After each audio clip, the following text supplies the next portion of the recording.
প্রিয় শিক্ষার্থীরা, এখন আমরা পড়ব পাঠ 13 আমার বাংলা বইয়ের তৃতীয় শ্রেণীর। আমাদের গ্রাম লিখেছেন বন্দে আলী মিয়া। এই কবিতাটা শুরু করার আগে আমরা এই চারপাশটা একটু দেখে নেব।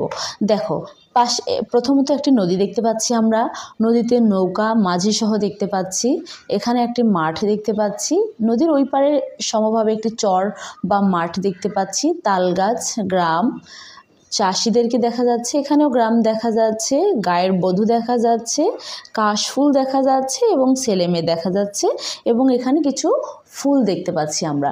তো এই পুরো ছবিটাকে সম্পর্ক রেখেই কিন্তু এই কবিতাটা তোমাদের পড়তে হবে। তোমরা সবসময় পড়ার আগে তোমরা ছবি যেগুলো দেয়া আছে বইয়ে সেগুলো অবশ্যই একবার খেয়াল করবে, কারণ এই ছবিগুলো দেওয়ার কিন্তু একটি উদ্দেশ্য থাকে। সেজন্য তোমরা প্রত্যেকবারই পড়ার সময় সেই ছবিগুলো খেয়াল করবে। আমাদের গ্রাম বন্দে আলী মিয়া। আমাদের ছোট গায়ে ছোট ছোট ঘর, থাকি সেথা সবে মিলে নাহি কেহ পর। পাড়ার সকল ছেলে মোরা ভাই ভাই, একসাথে খেলিয়ার পাঠশালে যাই। হিংসা ও মারামারি কভু নাহি করি, পিতামাতা গরুজনে সদা মোরা ডরি। আমাদের ছোট গ্রাম মায়ের সমান, আলো দিয়ে বায়ু দিয়ে বাঁচাইছে প্রাণ। মাঠ ভরা ধান আর জল ভরা দিঘি, চাঁদের কিরণ লেগে করে ঝিকিমিকি। আম গাছ, জাম গাছ, ঝাড় বাঁশ ঝাড় যেন মিলে মিশে আছে ওরা আত্মীয় হেন, মানে আত্মীয়ের মতো করে তারা যেন মিশে আছে। সকালে সোনার রবি পূব দিকে ওঠে, পাখি ডাকে বায়ু বয় নানা ফুল ফোটে। এই কবিতাগুলো সাধারণত তোমাদের 8 লাইন মুখস্থ লেখা আসে, সো তোমাদেরকে এটা ভালোভাবে আয়ত্ত করতে হবে। এবার আমরা এই পৃষ্ঠায় দেখব শব্দার্থ আছে। শব্দ শিখি, সেথা অর্থ হলো সেখানে, কভু কখনো, ডরি মানে ভয় পাই, কিরণ আলো, আত্মীয় আপনজন, রবি সূর্য, বায়ু বাতাস। এগুলো হলো আমাদের খুবই সহজ সহজ কিছু শব্দার্থ দেয়া আছে। এরপর দেয়া আছে 1 নম্বরে বাক্য লিখি।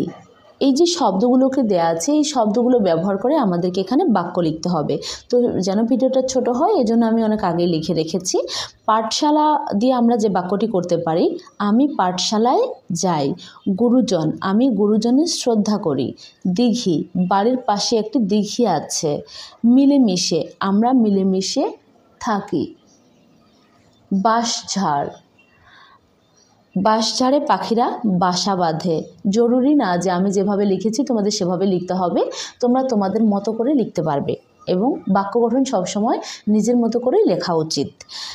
কবিতাটি সুন্দর করে বলি ও দেখে দেখে লিখি। এটা তো তোমরা পড়েছো ইতিমধ্যেই। 3 নাম্বার একই অর্থের শব্দ লিখি। এটা মূলত সমার্থক শব্দ। তো এখানে এই রবি দেয়া আছে, এই রবি আরও আমরা কি বলতে পারি সেগুলো পাশে দেওয়া আছে। রবিকে আমরা বলতে পারি সূর্য, অরুণ। বায়ুকে আমরা বলতে পারি বাতাস ও হাওয়া। কিরণকে আমরা বলতে পারি আলো ও প্রভা। ঘরকে আমরা বলতে পারি বাড়ি ও গৃহ। পাঠশালাকে আমরা বলতে পারি বিদ্যালয়, স্কুল। এর পরের পৃষ্ঠায় আমরা যাব, কি লিখেছে আমরা সেটি দেখব। পরের পৃষ্ঠা হলো, প্রথমে আমরা দেখতে পাচ্ছি বলি ও লিখি। এখানে অর্থাৎ প্রশ্নগুলো দেয়া আছে, এই প্রশ্নের উত্তরগুলো আমরা জানব। প্রথম প্রশ্নটি হচ্ছে গায়ের ঘরগুলো কেমন। গায়ের ঘরগুলো দেখতে ছোট ছোট। খ নাম্বার পাড়ার সব ছেলে একসাথে কি করে। তো এই প্রশ্নের সমাধানগুলো আমরা লিখে নিয়েছি, সেগুলো আমরা এখন দেখব। গায়ের ঘরগুলো কেমন।